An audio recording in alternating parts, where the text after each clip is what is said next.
Cnidaria या सीलन tractor. अगला फाइलम जो आपका है वो है सीलन ट्रेक्टर या निडेरिया। नाम क्यों पड़ा इसका सीलन ट्रेक्टर या निडेरिया, ये क्यों? सीलन ट्रेक्टर से आप लिंक कर सकते हैं सीलेंट्रॉन, सीलेंट्रॉन यानी गैस्ट्रोवेस्कुलर कैविटी।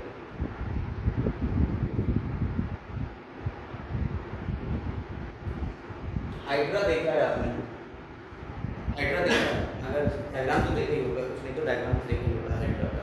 जब हम इस फाइलम के बारे में पढ़ रहे होंगे तो इस फाइलम में हम हाइड्रा का दिमाग में रखते हुए पूरा पढ़, हाइड्रा और जेलीफिश दो चीज़ों को दिमाग में रखें। ये इसके एग्जाम्पल दिमाग में उनको इमेजिन करिएगा। अब हम लोग उसके बारे में सारी बातें यहाँ करेंगे एक एक।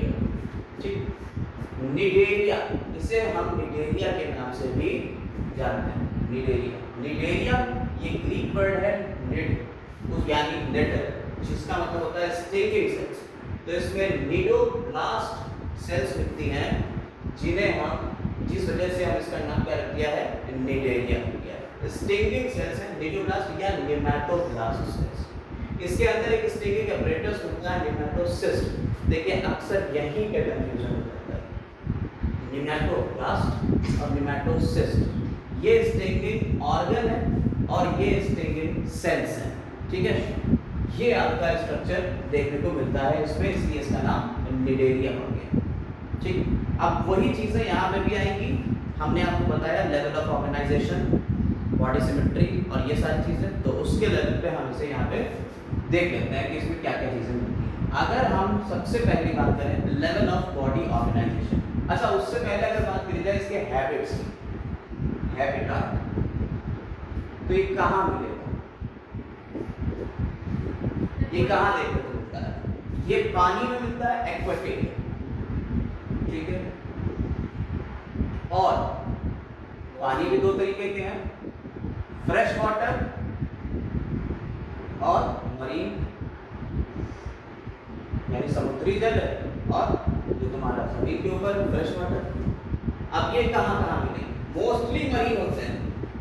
एक फ्रेश वाटर में मिलेगा आपको हाइड्रा, हाइड्रा जो होता है वो फ्रेश वाटर में मिलता है, बाकी सारे मरीन एनिमल्स सारे पानी में मिलेंगे, समुद्र वाले में।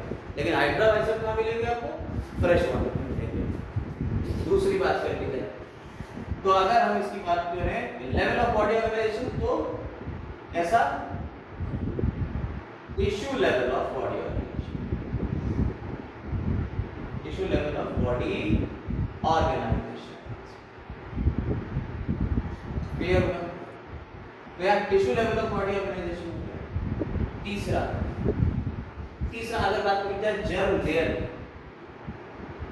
अगर जर्म लेयर से पहले सिमेट्री, बॉडी सिमेट्री देखिए, तो बॉडी सिमेट्री कैसे होती है? तो ये रेडियली सिमेट्रिकल, कैसे होता है? Radially symmetrical.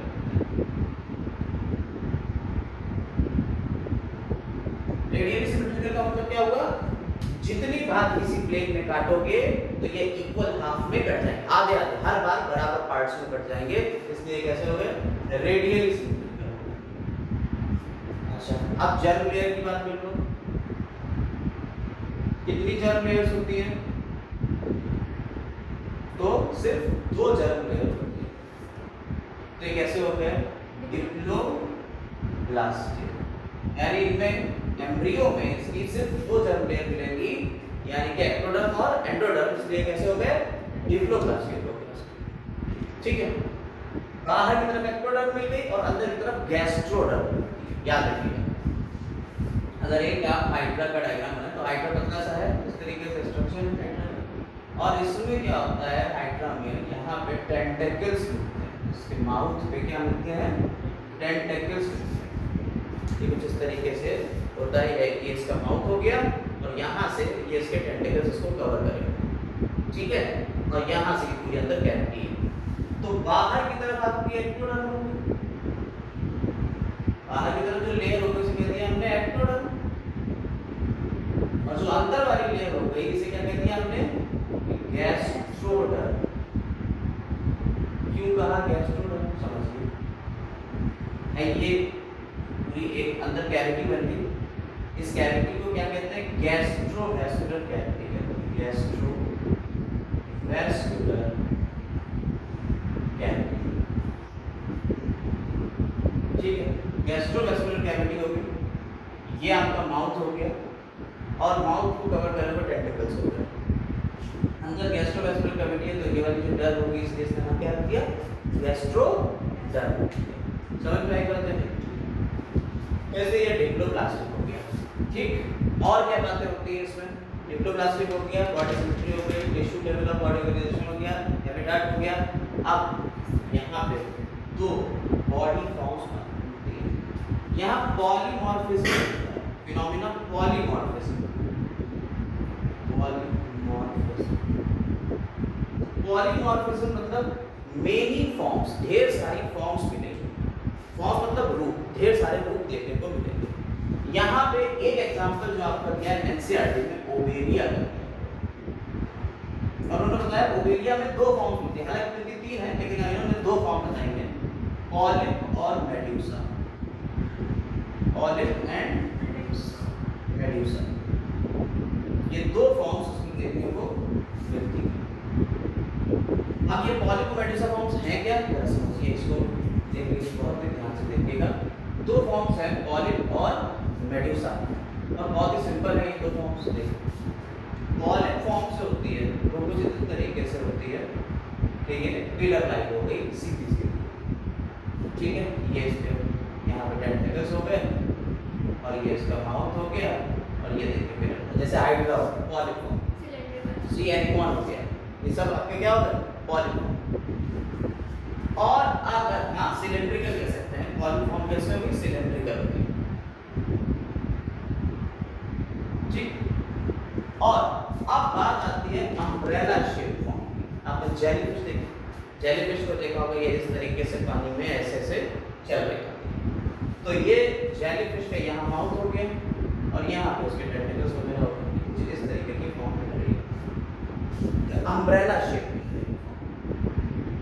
याद रखिए मैंने बात, इसमें ओवेरिया जैसे पॉलिप फॉर्म, ये कौन सी है? Polyp form. Polyp pillar like हो गई, ऐसे याद रखिएगा, पॉलिप पिलर लाइक जैसे सिलिंड्रिकल फॉर्म हो गई, और ये अम्ब्रेला शेप हो गई, मेड्यूसा।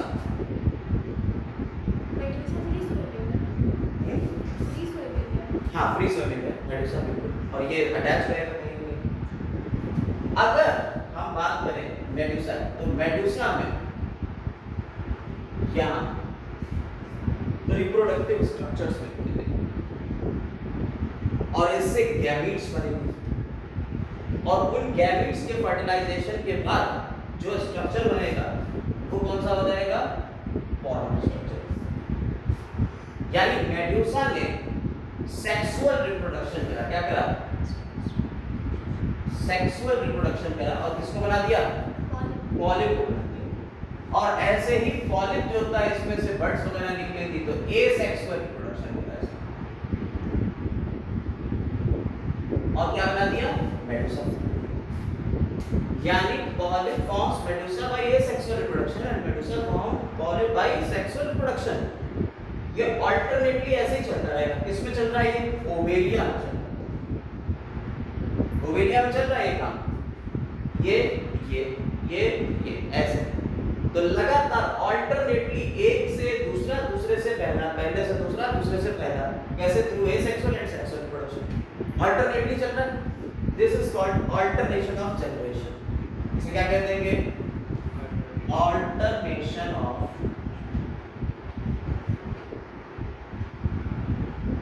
जनरेशन।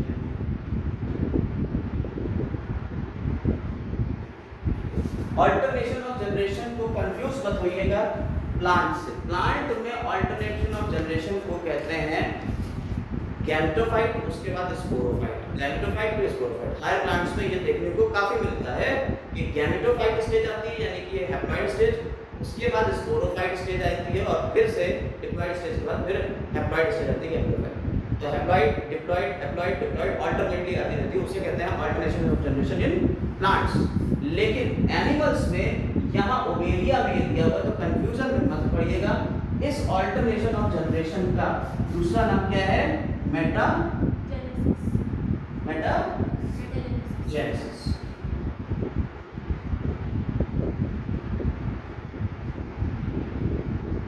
ठीक है, इसे कहते हैं मेटाजेनेसिस, यानी कि एक जनरेशन के बाद दूसरी जनरेशन आ रही है ऑल्टरनेटली, तो इसे मेटाजेनेसिस कहते हैं। और पॉलीमॉर्फिज्म का मतलब क्या हुआ? ढेर सारी फॉर्म्स में ये पॉलीमॉर्फिज्म है। ये इसमें देखने को मिलता है।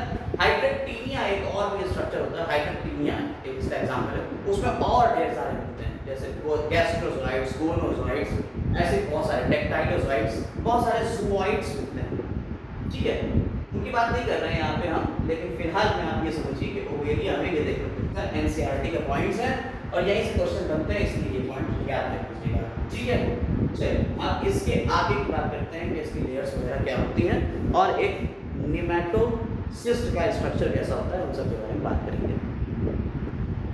ठीक है, यहाँ पे आपको हमने बताया कि यहाँ पे क्या होता है, इसकी लेयर्स होती हैं, एक्टोडर्म और एंडोडर्म। डिप्लोब्लास्टिक है ना, तो बाहर की तरफ आपकी एक्टोडर्म होगी, जिसे हमने क्या कह दिया, बाहर की तरफ एपिडर्मिस होगी, अंदर की तरफ कौन सी डर्म हो गई? एंडोडर्म, जो क्या बनाएगी? गैस्ट्रोडर्मिस बनाएगी।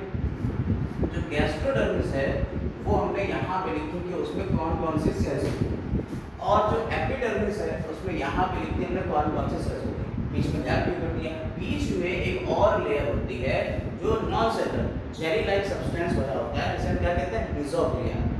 क्या कहते हैं? मीसोग्लिया कहते हैं। ठीक है,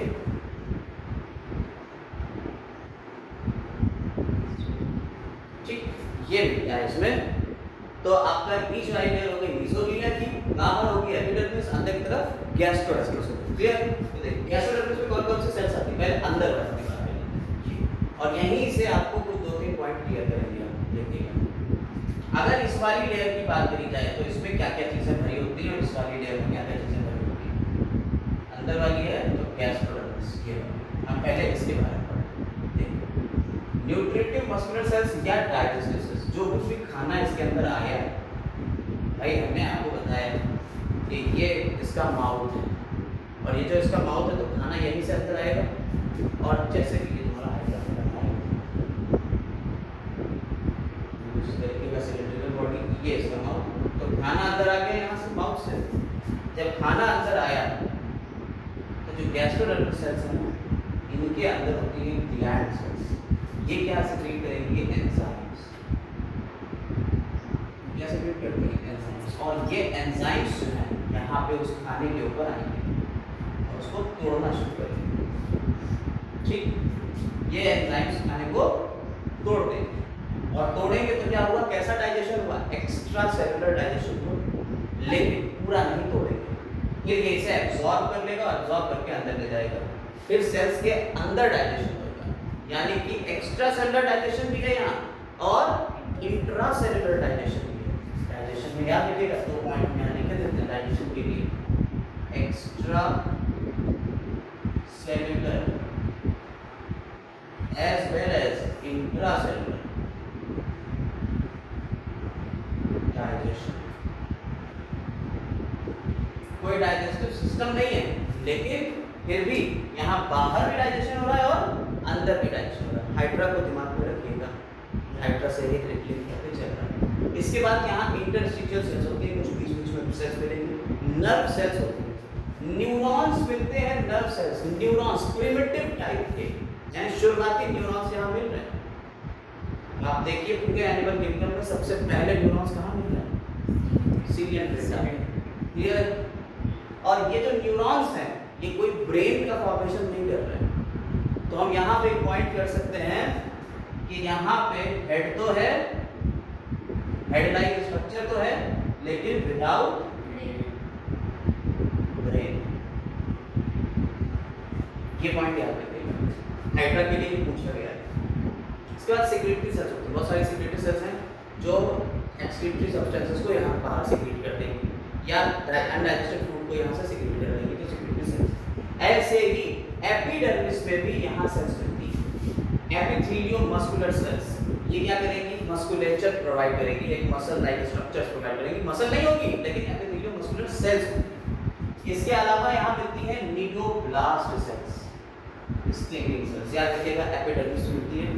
बहुत सारे ऑर्गेनिजम्स ऐसे हैं जिसमें ये स्टिंगिंग सेल्स सिर्फ इनके टेंटेकल्स में मिलती है। टेंटेकल्स स्टिंगिंग सेल्स कहाँ मिलती है? टेंटेकल्स में। बहुत सारे होते हैं जैसे हाइड्रा, तो टेंटेकल्स जो होते हैं उसमें क्या होता है, यहाँ पे स्टिंगिंग सेल्स है। स्टिंगिंग सेल्स होती क्या है ये समझिए, इतनी देर से स्टिंगिंग सेल्स बोल रहे हैं कि होती है। देखिए ये कुछ स्पेशल टाइप की सेल्स होती है, ये पूरी सेल है, ये नीचे का पार्ट कट गया है लेकिन पूरी एक सेल है कंटिन्यू। इस सेल में ये स्टिंगिंग apparatus है, ये स्टिंगिंग ऑर्गन, ठीक, जिसे निमेटोसिस्ट बोलते हैं। और ये निमेटोब्लास्ट, जहाँ ब्लास्ट लगा वो सेल, पूरी सेल, ये प्लाज्मोमेम्ब्रेन, ये निमेटोसिस्ट नेसो के थ्रू जुड़ी हुई है, ये इसका न्यूक्लियस हो गया। और यहाँ पे ये एक थ्रेड लाइक स्ट्रक्चर होता क्या है, जैसे ही कोई ऑर्गेनिज्म इसके टेंटिकल्स की इस सेल की, ऐसे तो बंद है ये सेल, आपको दिख रही बंद, ये निडोसिल एक सेंसिटिव स्ट्रक्चर है। जैसे कोई ऑर्गेनिज्म निडोसिल से टकराएगा, ये सेल एक्साइट हो जाएगी और ये अनफोल्ड होके अपना, ये जैसे आपका कूड़ा होता है ना, कूड़ा, तो ये कूड़े को ऐसे बाहर निकालेगी और ये उसमें घुसेड़ देगी। उस सेल में ये स्टिंग जो है उसमें अंदर डाल दी, और ये जो स्टिंग कांटा उसके चुभ गया, उसके अंदर क्या करा इसने, उस दूसरी ऑर्गेनिज्म के अंदर न्यूरोटॉक्सिन्स डाल दिए या हिप्नोटॉक्सिन्स डाल दिए।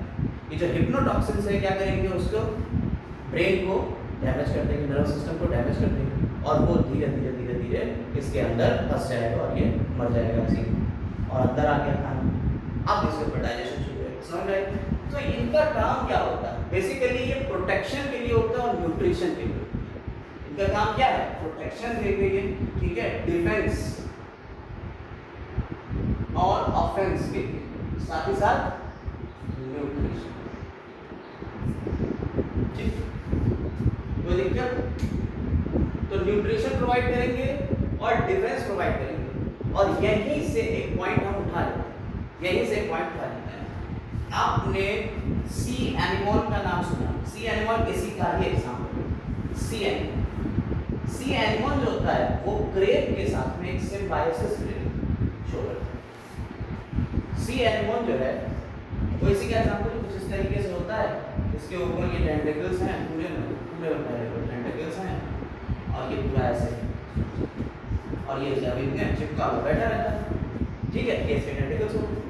और टेंटिकल्स आपको पता है, टेंटिकल्स में क्या है, ये वाली सेल्स हैं जो क्या करेंगी, प्रोटॉक्सिन भगाने के लिए है, प्रोटेक्शन के लिए। ये सेल्स अनफोल्ड होंगी तो कूड़े की जैसे घुस जाएंगी। अब जब किसी के चुभेगी तो अगर बड़ा ऑर्गेनिज्म है तो भाग जाएगा, छोटा ऑर्गेनिज्म तो मर जाएगा, लपेटे में आ जाएगा, मार लिया गया तो खा लिया गया। समझ में आई बात है? तो इस तरीके से डिफेंस भी करेंगी और न्यूट्रिशन भी करेंगी, नमस बैठा हुआ। तो जो केकड़े होते हैं, क्रेब्स, ये केकड़े, ये जमीन है, समुद्र में है तो जमीन है, और समुद्र में जमीन में क्या है, रेत है। केकड़ा नीचे घुसा ऐसे, और नीचे घुस के ये इसको अपने ऊपर उठा लिया, इसको अपने ऊपर उठा लिया क्रेब, केकड़े, और अपने ऊपर उठा के चलता रहता है। अब कोई भी चीज जब इसे खाने आएगी केकड़े को, तो ऊपर कहीं बैठा हुआ केकड़े, भाई समझ पा रहे हो? ये है क्रेब, इस तरीके से बना दे रहे हैं, ये है क्रेब, इसके दो ये ऐसे निकाल, और इसके ऊपर क्या है, ये सी एनिमल, इसके ऊपर क्या है, सी एनिमल, ये क्रेब नमस चल रहा है, सी एनिमल को लेके अपने साथ, सी एनिमल को लेके ये चल रहा है। समझ पा रहे हो बात को? सीन समझ में आया?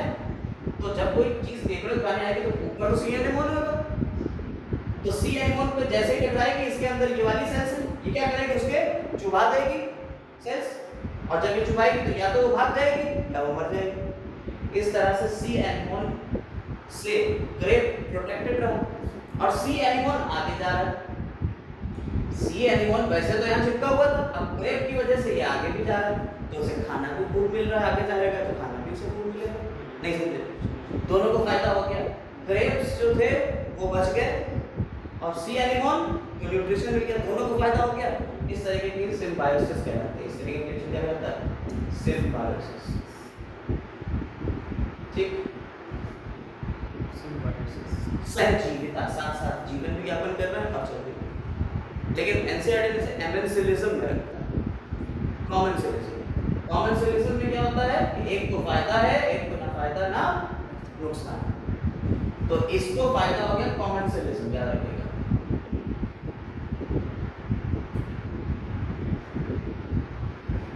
सी एनिमल अगर बैठा रहता तो उसको भी तब भी वहां पानी आ ही रहता, लेकिन सी एनिमल को ना फायदा हुआ ना नुकसान हुआ, लेकिन इसको फायदा होगा, ग्रेप को फायदा होगा। इस तरह की रिलेशनशिप कॉमन से रिलेशन है। तो सिम्बायोसिस के साथ में ये कॉमन से रिलेशन के शो कर रहा है सी एनिमल। क्लियर? कोई दिक्कत?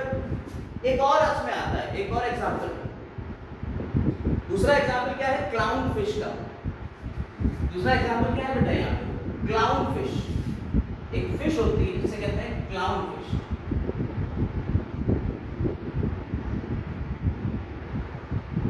तो ये सारे के सारे सी एनिमल्स ऐसे थे और सबके ये टेंटिकल्स बाहर निकले हुए। ठीक है, आप गूगल सर्च करेंगे clownfish and sea animal. ठीक है, सी एनिमल और क्लाउन फिश के बीच में रिलेशनशिप, तो आपको ये दिखेगा फोटो। इसमें क्या है कि मछलियां जो है छोटी छोटी होती हैं, वो यहाँ आके इसके टेंटिकल्स के बीच में घुस जाती हैं। तो मछलियों को बड़ी मछलियां खाएंगी और बड़ी मछलियों से बचने के लिए इसके पास क्या है? टेंटिकल्स हैं छोटे छोटे, ये इनके बीच बीच में यहाँ छुप जाएंगे। तो जब कोई ऊपर से बड़ी मछली है इसको शिकार करने आएगा तो पहले उसके टेंटिकल्स से छुप जाएंगे, और जब टेंटिकल्स छुप जाएंगे तो ये क्लाउन फिश बच जाएगी, मछली बच गई। तो इस तरीके का रिलेशनशिप भी कॉमन से रिलेशन ही है, क्योंकि मछली को फायदा हो रहा है, बच रही है, और सी एनिमल को ना कोई फायदा है ना कोई नुकसान। मछली के नहीं छुपते ये कांटे। ठीक है, यही रिलेशनशिप है। ठीक, तो आपको इसका न्यूट्रिशन भी पता चल गया, यहाँ से कुछ इकोलॉजी के भी पॉइंट आपको मिल गए, कॉमन से रिलेशन मिल गया। ठीक है, टेंटिकल्स के ऊपर निडोब्लास्ट सेल्स होती हैं, ये हेमाटोब्लास्ट या निडोब्लास्ट सेल्स होती हैं। इसके अलावा एपिडर्मिस में इंटरस्टिशियल सेल्स, ये टोटिपोटेंट होती है नेचर में। टोटिपोटेंट का मतलब क्या होता है? कोई सेल अगर मर गई है तो उसकी जगह पे ये उसे रिप्लेस करके दूसरी सेल बनाती है। टोटिपोटेंट नेचर वो होता है कि सारी तरीके की सेल्स को ये बना सकती है, इनके अंदर ही प्रॉपर्टी होती है। इसके अलावा नर्व सेल्स और सिग्नल सेल्स भी यहाँ भी देखने को मिलेंगी, जो यहाँ देखने को मिल रही है। ये इसकी एपिडर्मिस, गैस्ट्रोडर्मिस और बीच में मीसोग्लिया हो गई, तीनों लेयर हो गई। ठीक, लेकिन ट्यूबुलोप्लास्टिक है, मीसोग्लिया एक जेली लाइक लेयर है, अल्टरनेशन ऑफ जनरेशन हो गया।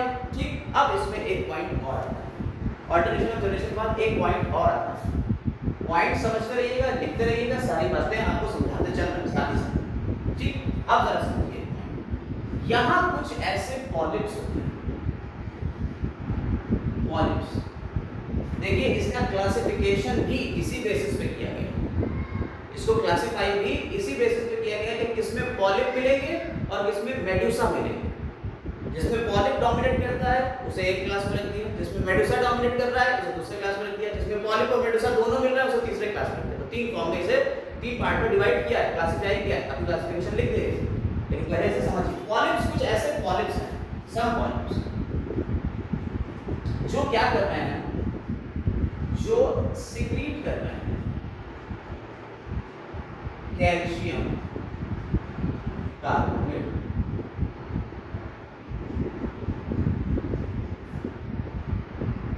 कैल्शियम कार्बोनेट एक्सोस्केलेटन, कुछ ऐसे पॉलिप हैं जो कैल्शियम कार्बोनेट का एक्सोस्केलेटन बना। पॉलिप का मतलब हो गया ये पिलर लाइन इस तरीके के, और ये पॉलिप्स जो हैं आपको बताया किस तरीके का रिप्रोडक्शन करेंगे, ए सेक्सुअल रिप्रोडक्शन, बर्डिंग करते चले जा रहे हैं।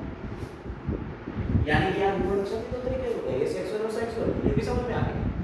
बर्डिंग करते चले जा रहे हैं, और ढेर सारे पॉलिप्स, और सब अपने बाहर क्या निकाल रहे हैं, एक्सोस्केलेटन। किसका बना हुआ है ये? Calcium carbonate. तो यहाँ पे कैल्शियम कार्बोनेट के बीच बीच में बढ़ता चला जा रहा है, और इस तरह से एक लेयर बन जाएगी कैल्शियम कार्बोनेट वाले पूरे की, एक कॉलोनी बन जाएगी। और कॉलोनी बन गई और मान लो पूरे समुद्र में बहुत लंबी कॉलोनी बन गई, तो क्या बना लेंगे, ये रीफ बना लेंगे। क्या बना लेंगे? रीफ। आपने कोरल रीफ नाम सुना होगा, कोरल रीफ। तो ये कोरल रीफ जो होते हैं वो इन्हीं से बनते हैं, पॉलिप से ही बनते हैं। पॉलिप्स, ऐसे पॉलिप्स को हम कोरल्स भी बोलते हैं। क्या बोलते हैं? कोरल्स। तो ये कोरल्स जो है ये रीफ बनाएंगे। और रीफ कितनी तरह के होते हैं जरा इसको भी देख लीजिए। रीफ जो होते हैं वो 3 तरीके के होते हैं, ठीक है, फ्रिंजिंग रीफ, बैरियर रीफ और एटॉल रीफ।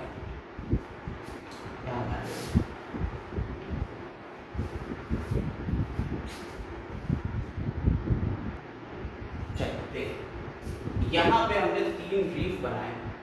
अगर आप एक आइलैंड की बात करें, आइलैंड जो पानी के अंदर है वो आइलैंड के बिल्कुल चिपक के, आइलैंड से बिल्कुल चिपक के यहाँ पे कोरल्स ने एक कॉलोनी बनाई, पूरी कॉलोनी बनाई। तो ये चिपके हुए हैं जब आइलैंड से, तब इस तरीके का एक रीफ बना, इसे हमने कह दिया फ्रिंजिंग रीफ। अगर ये आइलैंड थोड़ा सा धंसे, जमीन पानी में धंस जाए, बहुत सारे आइलैंड बनते हैं पानी में धंस जाते हैं क्योंकि भूकंप आते हैं, प्लेट्स हटती हैं, टेक्टोनिक प्लेट्स, और ये नीचे चले जाते हैं। तो जब ये नीचे गया तो क्या हुआ, बीच में थोड़ा सा एरिया पानी का रह गया और ये आइलैंड के आसपास कौन हो गया, यही रीफ अब कहलाया बैरियर रीफ, जो आपको ऑस्ट्रेलिया में मिलता है ग्रेट बैरियर रीफ देखने को। बहुत ज़्यादा डिस्कवरी के ऊपर, इसके ऊपर बहुत सारी वीडियोस देखने को मिलती है। इसके बाद अगर ये आइलैंड पूरी तरह से धंस जाए, अंदर चला जाए, तो क्या होगा, बीच में पानी का इलाका हो जाएगा जिसे हम लैगून कहते हैं, और ये पूरा रीफ आ जाएगा इस तरीके से। और जो इस तरीके से रीफ बन जाएगा इसे कह देते हैं atoll reef. Atoll reef, clear? तो इस तरह से कुछ पॉलिप जिन्हें हम कोरल्स कह रहे हैं, क्यों कह रहे हैं कोरल, क्योंकि ये कैल्शियम कार्बोनेट का एक्सोस्केलेटन अपने बाहर निकाल रहे हैं, यानी अपने ऊपर कैल्शियम कार्बोनेट की सरफेस पूरी चढ़ा, जिससे ये डिग्रेड तो होंगे नहीं, खत्म तो होंगे नहीं। अब खत्म नहीं हुआ तो क्या हुआ, ऐसे बनते चले गए और पूरे गोले में फैल गए। तो ये किसका फॉर्मेशन कर ले रहा है, ये रीफ का फॉर्मेशन कर ले रहे हैं। और ये रीफ 3 तरीके हो गए, फ्रिंजिंग रीफ, बैरियर रीफ और एटॉल रीफ। क्लियर है? हमने आपको इसके क्लासिफिकेशन के बारे में भी बताया, अभी हम इसके रिप्रोडक्शन के बारे में भी बता देते हैं, ठीक है? अब इसके आगे बढ़ते हैं कि इसमें किस तरीके का रिप्रोडक्शन होता है, कैसे कैसे इसका डाइजेशन का तो हमने पूरा बता ही दिया है कि डाइजेशन कैसे होता है, मेटाजेनेसिस कैसे होती है, फीचर्स बता ही दिए हैं। अब रिप्रोडक्शन और डेवलपमेंट के बारे में बात कर लेते हैं और यहीं पे ये पार्ट खत्म हो जाएगा। देखो रिप्रोडक्शन की बात करते हैं तो रिप्रोडक्शन यहाँ एसेक्सुअल और सेक्सुअल दोनों तरीके का है। एसेक्सुअल रिप्रोडक्शन में अभी हमने आपको बताया कि जो पॉलिप्स थे वो किस तरीके से रिप्रोड्यूस कर रहे थे, लाइक बॉडिंग कर रहे थे। इसके अलावा हाइड्रा में रीजनरेशन की पावर भी देखने को मिलती है, 10th क्लास में पढ़ा। अगर सेक्सुअल रिप्रोडक्शन की बात करी जाए तो यहाँ गैमीट्स के फॉर्मेशन के थ्रू होगा, और गैमीट्स का फॉर्मेशन होगा तो फर्टिलाइजेशन होगा, वो भी कैसा, एक्सटर्नल, पानी में रहते हैं तो एक्सटर्नली फर्टिलाइजेशन होगा। जाइगोट बने पर जाइगोट से एम्ब्रियो, एम्ब्रियो के बाद यहाँ पे जो डेवलपमेंट शुरू होता है वो इनडायरेक्ट डेवलपमेंट होता है। डेवलपमेंट कैसा हो गया इसका, इनडायरेक्ट और इसके इनडायरेक्ट डेवलपमेंट में यानी लार्वा बनेगी और डिफरेंट टाइप के यहाँ पे लार्वा देखने को मिलते हैं। जैसे अगर ओवेरिया है तो ओवेरिया में प्लैनेला होता है, आप याद कर सकते हैं ओपी, ओवेरिया में प्लैनुला लार्वा देखने को मिलता है, और ऑरेलिया में प्लैनुला, स्काइफी, स्टोमा और इफाइरा लार्वा मिलता है। आपने अगर वॉवेल्स पढ़े हो तो ए ई याद करा होगा, तो ए तो ये ए जो है तुम्हारा कौन सा हो गया, ऑरेलिया हो गया।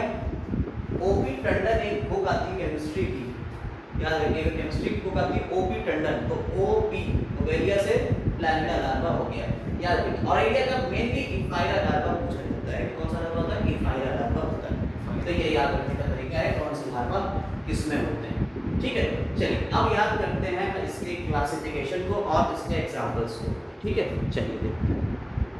देखो क्लासिफिकेशन की बात करी जाए तो क्लासिफिकेशन में हमने किस बेसिस पे करा है, हमने कहा आपको पॉलिप और मेडुसा के बेसिस पे इसे क्लासिफाई किया है। तो अगर किसी में सिर्फ और सिर्फ पॉलिप मिलेंगे तो उसे हम हाइड्रोजोआ में, इसमें क्या होते हैं, ओनली पॉलिप्स, ठीक है। अगर सिर्फ पॉलिप मिल रहा है तो हाइड्रोजोआ, सिर्फ मेडुसा मिल रहा है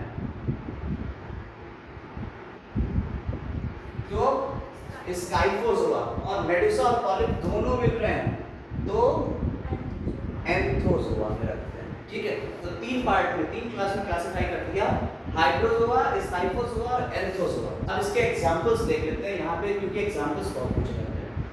देखिए हाइड्रा, हाइड्रोजोआ का पहला ही नाम जो समझ में आ रहा है हाइड्रा, इसके बाद ओबेलिया सीफर, फिर Physalia Portuguese man of God. ये जो ब्रैकेट में लिखे हैं ये भी याद करे जाते हैं, ये क्वेश्चन काफी पूछे जाते हैं। तो Portuguese man of God Physalia, और एरिया को कहते हैं जेलीफिश, ये स्काइफोजोआ का एग्जांपल हो गया।